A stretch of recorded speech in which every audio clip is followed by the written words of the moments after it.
like to motivate someone is I'll have little chats with them. Could be anywhere, just walking into a dressing room or anything. I'll have a little chat, like, and I might say, just say, young Tom, or wherever it is, like, I said, Tom, last Saturday your catch pass was unbelievable.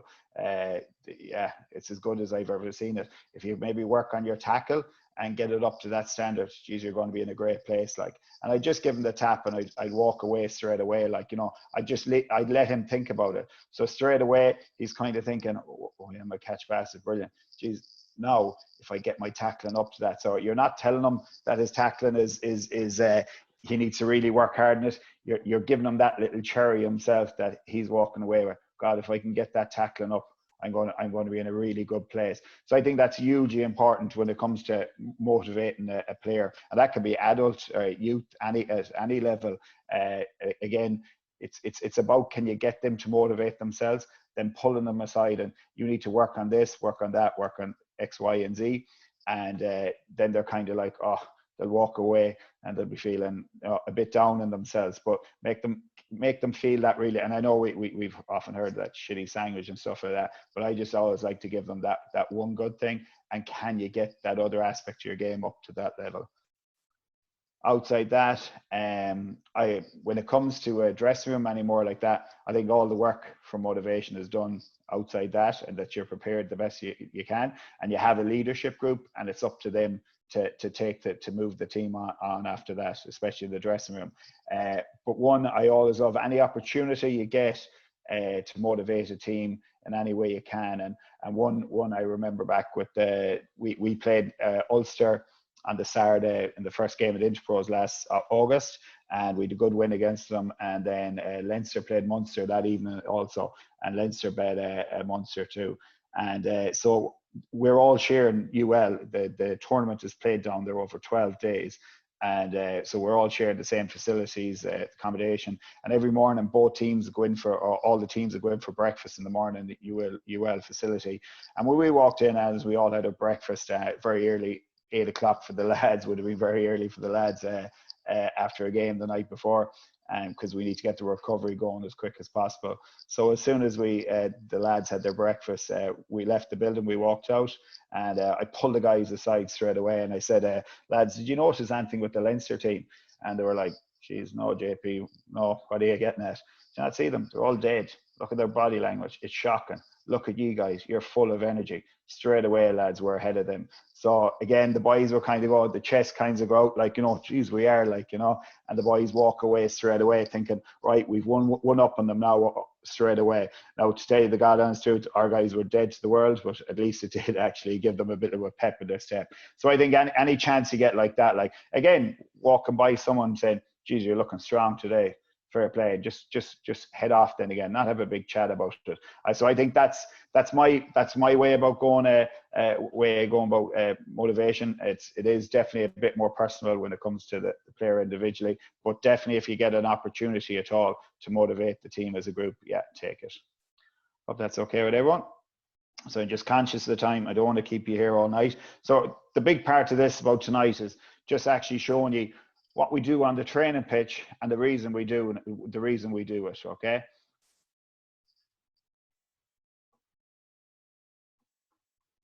Just 1 second, now this just stopped to me.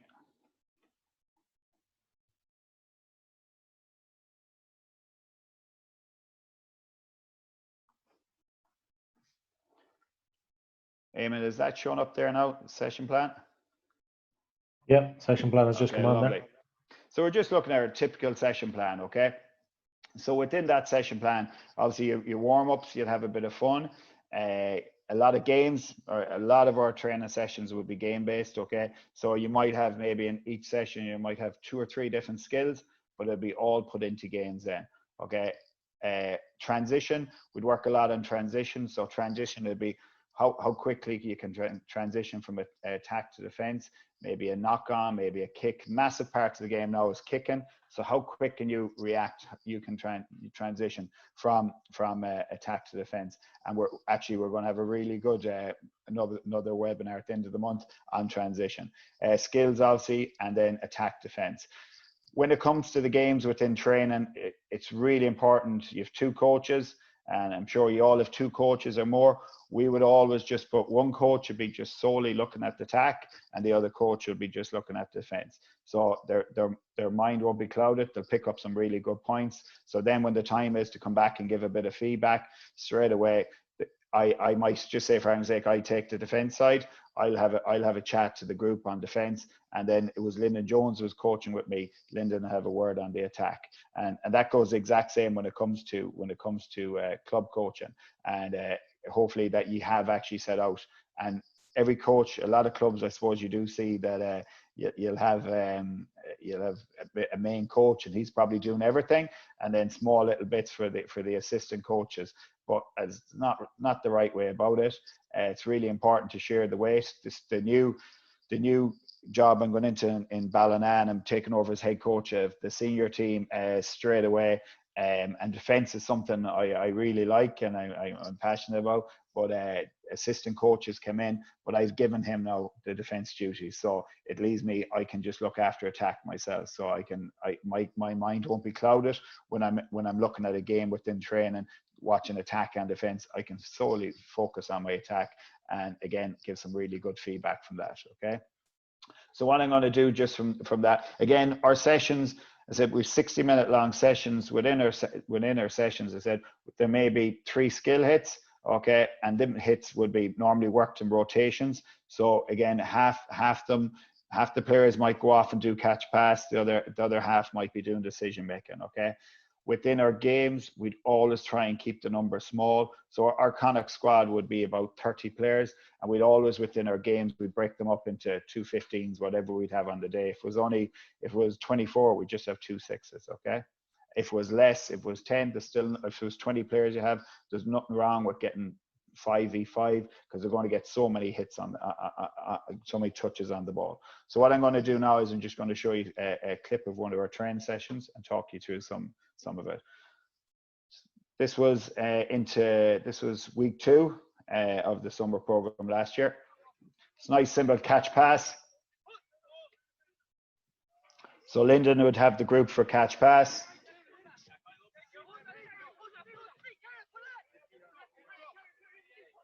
And please put in messages at any stage across the game, and he'll get them to me. Then again, I was just working on small bit of tackle tech, just getting your body in front. So the guys would just have maybe 4 minutes of this with me, and the other lads have 4 minutes with Lyndon. After that, then we're going to a bit of decision making. Again, if you notice, there's 2. Sorry, apologies, gone over that.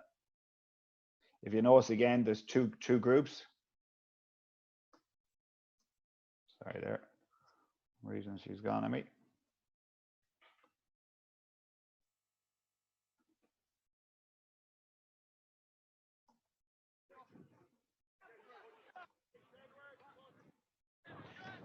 So with the decision making, we're split into 2 groups again.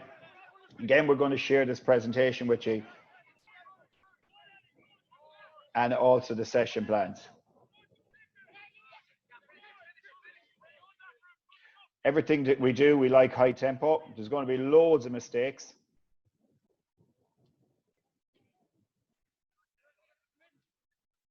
But they will learn from the mistakes. Then we get into the small-sided games.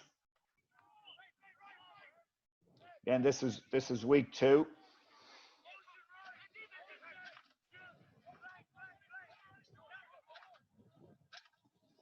Some amount of mistakes. But again, no one's getting hot over it, because we know well we're going to be capable. We're going to learn from these mistakes.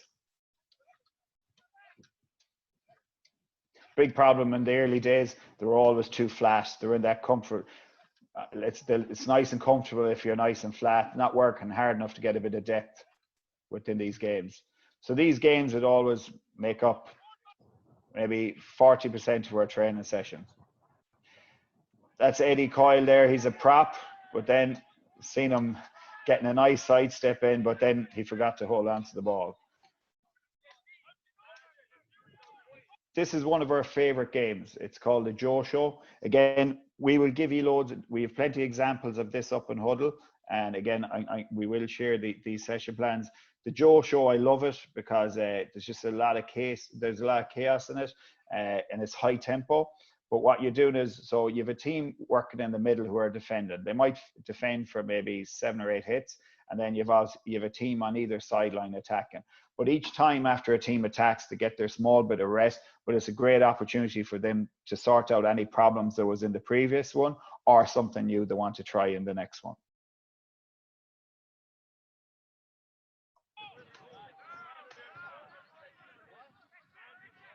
Really important that we've 2 sides of attack all the time, but every time we've a ruck, that we're able to attack either side of it. A big one of us was always flooding through. After the first person makes a break, that we make sure that we always flood through. That Joe show, it's me training wise, I'd always try and bring in 2 of them every night. It's again, I talk about how high intensity, but you can also bring it up if you want to work on a breakdown, a drill. You can bring it into that where the team in the middle might be just running with pads. Okay, so it's an excellent game. There's so many skills you learn within it, but it's that high tempo. That's what we want. Going back to that previous game, the small-sided games, so many mistakes. But again, that was week 2. But then by the time week 6, when we're heading into our interpros, because we're constantly playing these games, they became a lot better in it. The big thing for the learning in the early parts is they just weren't working hard enough. They weren't getting deep enough, ready to play. Okay, they weren't that game ready at the time because of fitness. But as the weeks went on, they improved at it. The games became really good. So that was the biggest part of our training sessions all summer long. And Eamon, I'll share every single training session, every plan that we had for the entire summer to anyone in this group that wants it. But outside that, then we obviously look, and Gavin tipped on it a small bit last week, and was there phase attack or attack shape? When I first came on, attack shape was when Pat Lamb was in Connacht, and he was playing 2-4-2. And to be honest, I thought it was the be all and end all. To be honest, I was blinded a small bit with it. I just thought, like, if we get our shape right and we get people in the right positions, we're going to be in a great position straight away. There'll be no problem to play this game because we've worked on our skills.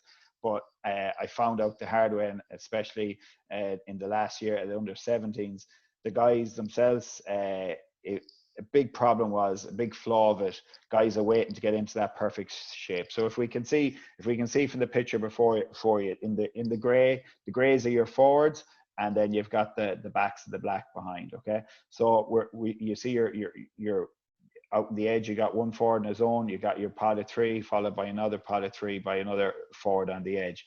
And one thing I was seeing that was happening, the guys they were waiting to get this perfect shape, and so we mightn't have 3 forwards there together ready to carry the ball, but they were waiting for that third guy. So next thing, defenses were getting organized and they were absolutely killing us, and then everyone was getting frustrated. So we the big thing for me since that was like that it's not the be all and end all. It gives you great structure and it gives you massive width, but it's what you do when you have that, and it's all about playing the opportunity, not the shape. So just if you create good quick ball and there's only 2 forwards there, or it's a back and a forward, you just play, okay? And that's what them small-sided games are constantly. As soon as we get a bit of an opening, it's not about shape. We just play what's in front of us. So we keep a high tempo game. So I'll go talk you through the shape a small bit. Again, this is going to be shared with you. So you can see how our shape works out there. 2 forwards on the edge in the grey, and then you have 2 pods of 3 in the middle. Off that, you want to hit that first pod of 3. You have options. You can carry and tip on the inside, or you can tip that player on the outside, or you can go out the back if you want. Roll to the next pod, okay? And then we can go outside the back of that also to get to that wide edge. That's where we want to get to. If the spaces, we get to that wide edge. But it's really important that outside back, again, go back to what Gavin spoke about last week when the 3-point attack, where the calls were pretty simple. It was punch, which was just the forwards to carry. Ocean, we were going to go wide. or if the space was in behind them, they were going to call grass. So they were looking for a kick. So it was really important. And this, we will go back to the beginning where we spoke what we wanted from the players was communication. It's so important that these guys out on the edge, because they're the ones that's not under pressure, they can see what's going on here, so they can relay the message in to where we want to attack to. So just go through it. So we've carried the first pod. Just watch the way the back swing. So off the edge, okay, you'd be looking to just actually hit that pod at 3, okay, because more than likely their defense are going to be pretty tighter. So you want a good quick ball from that. After that, then the next pod, you'll be hoping to push them wider with a 10. So now there should be a lot more space maybe for these to put someone through the hole, or we go out the back to the edge. Really important one Gavin spoke about last week was our Oz. So our Oz call is straight away. We always, no matter what, even if that rook is here, we have options either side of the rook. So straight away, these guys get up, reload. Now we got options over here. If these guys were lazy and not getting up, the defense can fold around the corner. They can get more numbers here. They can put us under pressure. Because these guys have actually got up and set very early, they're going to have to hold defenders here. So they will create space here. But if they overload the far side, then the Oz call is on and we just tack back blind. I'd say that we carry to the middle, then to where we want to get to. We'll again reload that other pod, and we're looking to get to the edge. Once we get to the edge, we don't want to slow it down then. We really want to up the tempo because we want to suck them in quickly. So we just flood them into the corner again, okay? So I'll show you now how we'd start off with the team and how we'd firstly we'd have to show them this in animation, just show them how the system works. But then when we get to training, we'd really have to slow it down and actually just to get some clarity around it and pretty much walk them through all the scenarios. So we'll just go into this video.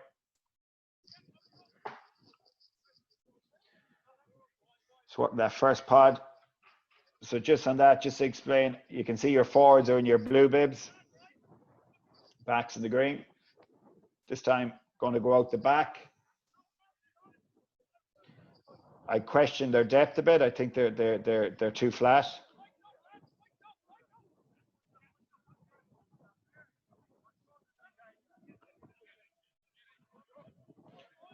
And then you can see that spear forward out the edge.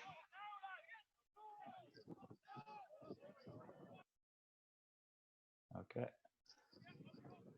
And so that's how we can go through our when it comes to getting a bit of clarity and some showing them first in an animation, but then bring it when we get them on the pitch.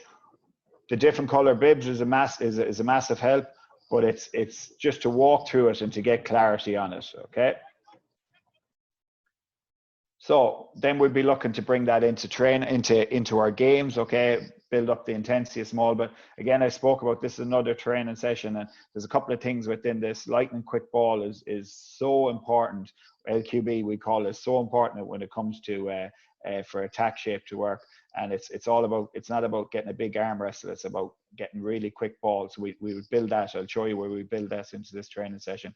But firstly, we'd start off, again, the beginning of a training session with a bit of fun. We'd have a race, backs against forwards, simplest games. Could be any sort of a catch pass game, but we just always get that little bit of a competition going when it comes to backs and forwards. And to be honest, nearly all the catch pass games, the forwards nearly always won, but I suppose they always were the most skillful. So we'll just go through it now.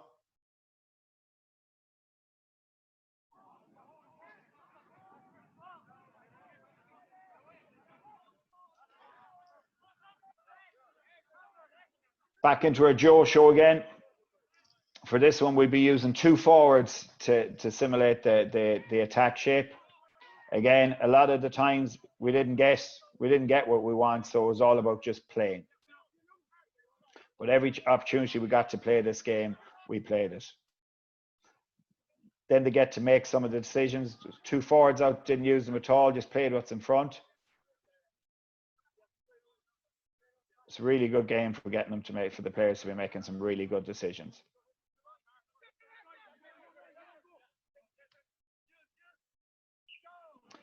So this the lightning quick ball. We'd look at LQB.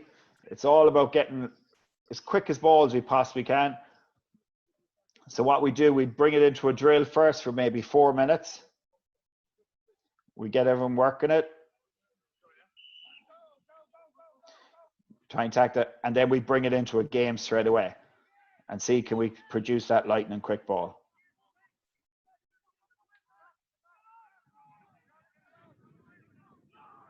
We also double the weight inside the 22, and you'll see later on, I'll show you a few clips again. Doubling the weight again. See your tack shape now.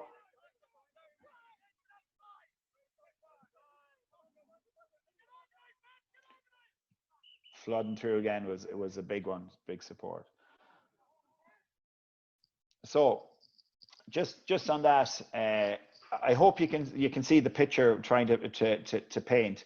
That will, one, the big thing is, right, obviously skills within them. We always have to do our skills, but I think they're definitely, the skills will come to them a lot better when they're playing when they're within games. Okay, once you're giving them the technique, and sometimes the technique will go wrong, but like what you're doing is from within those skill set, you're teaching them themselves that, just for argument's sake, if the pass goes too low, they know themselves automatically, oh, my hand's finished too low. So next thing, the next time they get a chance to pass, they'll automatically correct themselves. So it's really important that the language you're using them to when it comes to tackle tech, if they're not getting that shoulder foot foot in and getting a good body height when it comes into the tackle, okay, you're not going to bring that power through the tackle. So again, they're learning all that from within the skill sessions, but when it gets into a game, you can't be stopping it constantly. Reminds them about this. What you've done, you've set the seed in their mind from the skill sessions, and when they do fall off a tackle, they realize, oh, straight away, I didn't get my foot in, okay, I didn't get the wrap. So, but when it comes to the games, the high tempo, again, automatically within those high tempo games, they're getting fitter, they're getting more conditioned for the game of rugby, but they're getting so many touches on the ball that becomes a lot easier for them. A big one, as you've seen there at the end, when they made a line break, there was 2 guys beside the ball carrier straight away. Every game we'd play, as soon as their line break, they automatically flood through straight away. Everyone would be heading north on the field, okay? So outside that, every training session, we'd always be looking at giving feedback. Feedback is awful important, okay, to a player. We'd be doing it individually. And just for this one, it was a prop forward, scrum technique, body height, and staying square, really good. Breakdown and decision making around the breakdown plus body height, excellent. And actually, we see a clean out in the video after this, how well he done that. Support and attitude to work rate, excellent, okay? So for any prop to hear that, support and attitude to work rate, excellent, you know, straight away, that's definitely making them feel good in themselves. They're not your normal prop just hanging around waiting to carry a ball on the edge of a ruck, okay? His work-ons, catch pass, holding his feet, staying square. That was probably a work-on for most the players at the beginning of the summer program, just getting too flat and not holding their feet. What I mean by that is that once that first person beside you goes, you hold your feet to give yourself a bit of distance, that when you do receive that ball, you can either give the pass or you can take someone on with a bit of footwork either. Tackle tech has to be improved. Foot placements need work to transfer power into the tackle. Sometimes he was lagging, he wasn't getting his foot in close enough, so he was nearly lunging into a tackle. You need to get that foot in close enough so when you drop your body height, you can drive into that tackle and drive through the ball carrier. So again, there's a lot of work, a lot of learnings when it comes to giving a bit of feedback. And I've seen coaches with development schools, junior teams, and some of the feedback that were giving them after the game, I thought absolutely excellent. And again, the Warden one of the top junior school teams in Connacht. They were well done, but the development them players got over the year was excellent, just from the little feedback that their coach was giving them after every game. I mean, just a couple of 1 or 2 liners.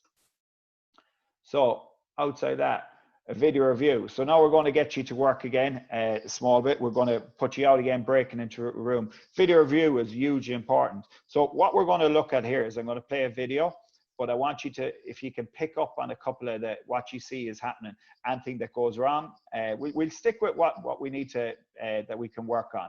So if you're going to end up in little chat rooms again, and just have a little look. if he can get me two or three things that we need to work on. But this is the whole thing when it comes to video review, again, that one person is just looking at defense and the other person is attacks, or the mind isn't clouded. So all I want you to look at this one is anything that we can that we could improve when it comes to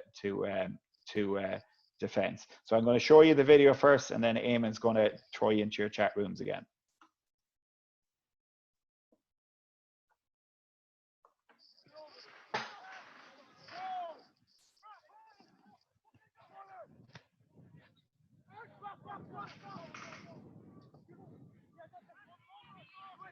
Our feet, no, leave the team.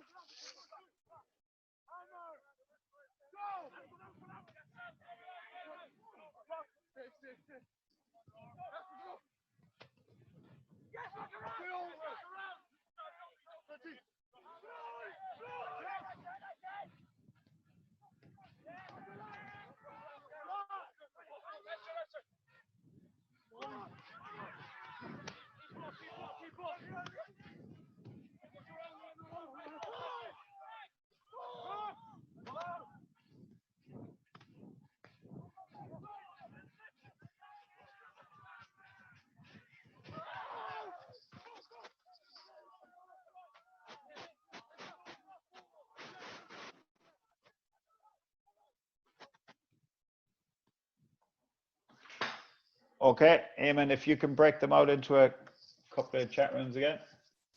So if anyone would like to just share anything that you may have noticed with when you broke out there in your rooms, some major kind of system errors that happened within that video. Yeah, JP, in our group, we were we thought there was some incidents of good tackling, like there was 2 or 3 big hits together, you know, combined tackling. But Yeah. in the main, we thought the tackling was quite passive, that they were allowing Leinster to dominate in the tackle and push them back. We also think that Leinster had analysed that Connacht weren't resourcing the rooks at all. They were more, you know, player gets tackled and they were immediately trying to fan out left and right. Yeah. And by doing so, they lost their shape around the ruck. And I think it's the number 8 very early on, picks and goes past the ruck and goes through. Right. Yeah, really good on. Yeah.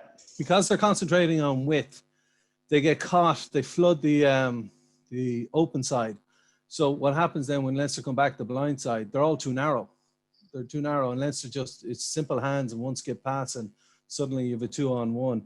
And there was a lot of us were forwards in our group, and we were disgusted with the line out. We just couldn't understand. It was a criminal offence to allow someone 5 meters out to get a ball unopposed. Now, you might argue technically the ball has to be in the air before you can run to join the line out. So there's a minor issue with the referee. As forwards, we defend our fellow peers. But at the same time, either the scrum half is out of position or the hooker's out of position or somebody's out of position because there's nobody marking up there on the line out, which now on the positive sides, some of the tackling, as we said, the gang tackling was very good. When they're putting Leinster under pressure, Leinster, some of their accuracy in the passing wasn't very good and they flooded through on them. So that was our synopsis. So really good. And that one in the beginning, look, everyone has a role around the ruck and the first pillar, and you're dead right. Look, they have a role, and their role is pretty simple, is that their job is just to watch the edge of the ruck, nothing else, absolutely nothing else. And that would have been highlighted. But now, one thing I meant to say to you that before any video review like that, when there is a big error like that, and Colin, I would have spoke to Colin, and we had with Conal, I would have said, look, Conal, because Conal would never have to be reminded about that. Conal, for the rest of his days, will always remember, if he's in that position, that what his role is. But for the rest of the team, it's really important for them to see it and for them to spot it out as well. That, listen, if you are in that rock position, all your job is just to mind the edge of the ruck, and that's it. So yeah, look, that was a big point from there. Yeah, we have to say that their line out, the way they worked it, and they created that bit of space at the front when it came to Leinster. But I have to say, I was really impressed with our loose head prop, the way he reacted and made the tackle. It was really good. and then go back to some of that, the extra guys going to tackle. Yeah, the way the game has gone now is definitely the tackle assist is hugely important. Okay, so just anyone else spot anything different within those clips? JP, it's Jonathan here. I'd say just with the picture you have on the screen there, the one thing we mentioned in our group was you've got them pushing up on the right-hand side of the ruck, but look on the left-hand side and the far side, they're all hanging back. And even on this near side, you've got two guys up ahead of the two guys behind. There's a guy with the red scrum cap and the winger here closer to us. Yeah. I see them pushing up on both sides of the ruck. Definitely, because they can change the point to attack awful quick. Like, brilliant point, Jonathan. And that's one that you can see it there clearly. Like they've switched off on the other side, and if they change that point to attack, we're in trouble straight away. Really good point. Anything else?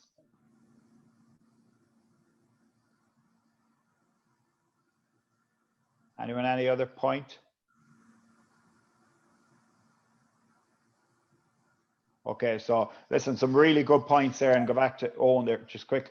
They were a small bit passive. They weren't getting off the line quick enough to make that tackle behind the gain line. In that first clip, we again, guys have worked hard. They'd actually done the hard work. Okay, I'll actually play it again. So we'll play it quickly. So you can see our guard switching off here. Switch off. They're gone.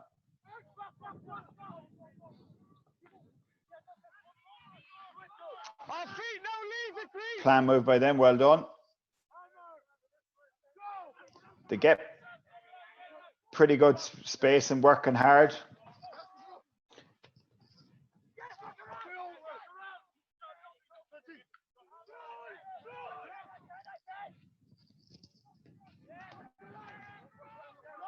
Now, you can't say they're a bit tight, but I have to say the attitude to them to make the tackle, I was really impressed. But this was an opportunity here to actually punish them. They've done the hard work. But again, go back to Jonathan, your point about them switching off on one side of the ruck. We had about 5 guys there that were switched on. The rest of our players switched off. They didn't push up in a straight line. If we had done that, and this was the to be honest, it was the win losing the game. It was 12-all at that time. It ended up 19-12, but we needed to, because everyone didn't push up, it gave them that opportunity to tackle us again on the open. And we also, there's a winger, you see, he bites in here at the end too as well. So, okay, so it's jumped on for that. But what I'm going to get to you about when it comes to video review is, I know some of us coaches, when it comes to coaching youth teams and that, and so, oh, well, that's grand, you have that, says you have that with Connacht Rugby, but go back a few years ago, and as Patch coaching in club, the club actually had got a camera, and most clubs have a camera, and I used to get a video anytime I get an opportunity to video a bit of a game. I would obviously mightn't have the same way to be able to cut it like this, but there's a couple of key, the learnings from a video is, it could be worth 4 training sessions just for the guys to see it themselves. Now again, I wouldn't have to even point out to the lads what the problem is. I'd show them a clip, and I'd keep actually probing them till I get it out of them. What do they see within that clip? And once the guys can actually see it for themselves, oh, this little light bulb moment again, yeah, you have them then. So it's really important when it comes to doing any video is, right, obviously you go over to yourself and you know the key points, but you want to try and get it out of the player instead of giving it to them constantly. I hope that makes sense to everyone. So outside that, we're just going to play, I'm going to play a clip over the 3 games we played in Interpros, and hopefully you can see. Now, look, we haven't touched on scrum or lineout. That's coming later in another webinar, and that's one thing where detail is so important. But again, that's going to come in later webinars. But I just want to show you now just some of the stuff from within the games, some of that lightning quick ball, the deep cleans, and so obviously the catch pass, how important it is. But again. Yeah, sorry, Eamon. Could I throw one question at you before you go into the video? You can indeed. Cool. So just a question there from Graham, just as regards the shape of play and opinions on it, and interested in your opinion. So Gavin highlighted the 1-3-3-1 as having I suppose a failing in that sometimes teams struggle to resource rooks. And if we take Tony Brown's webinar, he probably simplified that a bit further to having players who are in the context scenario on and prepared, are those who are further away, and their job is to be aware. So I suppose from your own opinion, is shape like 1-3-3-1 or 2-4-2, is it too prescriptive at the lower youth age groups of under 13, 14, 15? 100% yes. Yeah, absolutely. There's no harm in giving them a little bit of a attack shape and as getting forwards working in a pod of three. But having that option of if you can get maybe just even the younger you can get them with 2 lines of attack. And now I have worked with RDSs at under 15, and we'd be getting just the 2 lines of attack. So you'd have the forwards in the front and the back sitting in behind them, but we wouldn't be working on anything like 1-3-3-1. But if you can get that little connection of a forward pulling a pass back to a back, outstanding, or getting them overrunning, getting forwards overrunning it and a pass out to the back in behind, excellent. But no, at that age group, definitely not. Yeah, the reason I was asking it was because Tony Brown, it's really skills development is really what they're stressing there, and whether you're in, on, or aware, doesn't matter if you're back or forward, you have to do the right thing in the right place and make the right decision. Yeah, and it's all about the skills. So. Absolutely, really good question, Greg. And if you go back to say some of the clips I was showing you from earlier on from the training sessions, they're all just maybe the games. Now there is small bit, you're bringing in a small bit of the attack shape into them, but mostly we're playing high intensity games. And the point Emma mentioned there about it doesn't matter what numbers on your back. Okay, if you're on the edge, you can put someone away with a pass. But yeah, no, it's to me, definitely the younger, it's about creating chaos for them within games and plenty of games, and just putting them under pressure through games and see can they pull the skills off then. And they will over time, they will get it. Is that okay with you, Greg?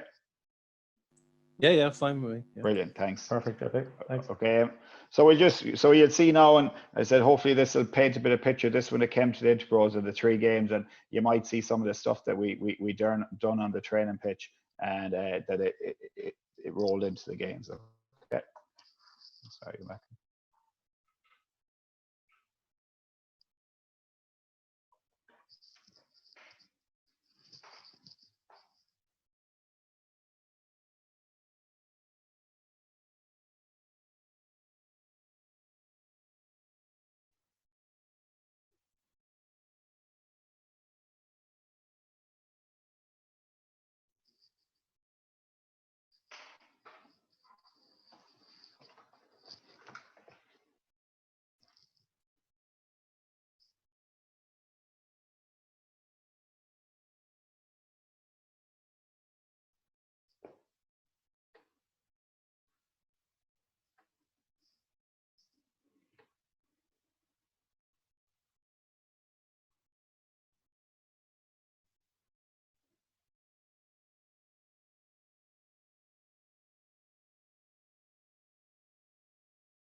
Okay, so just on that, so I'm going to be totally brutally honest with you. Only for what I was doing with them, and we were doing with the team up to the Easter tour, and after the Easter tour, if I kind of stuck with that, I think we would have had there wouldn't have been as much nice rugby as that.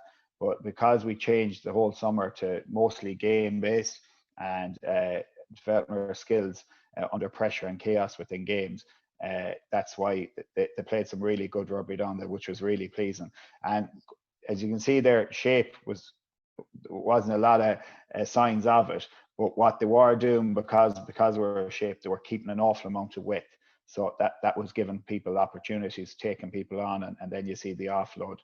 Then they obviously, when you get guys reading a picture, nice little kick into the corner, okay. A lot of our games we probably didn't bring a lot of kicking into, but yes, when the guys, he got the message from the outside that that's where the space was, they were able to see, spot that and use that as another weapon, okay. So just on that, if there's any questions anyone would like to ask me that we mightn't have covered earlier on, or something you spotted there at the end of the video that you want to ask me about.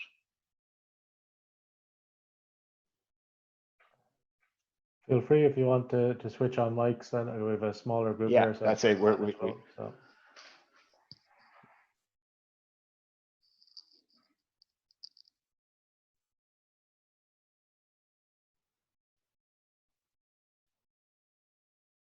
I think we're all good, Eamon.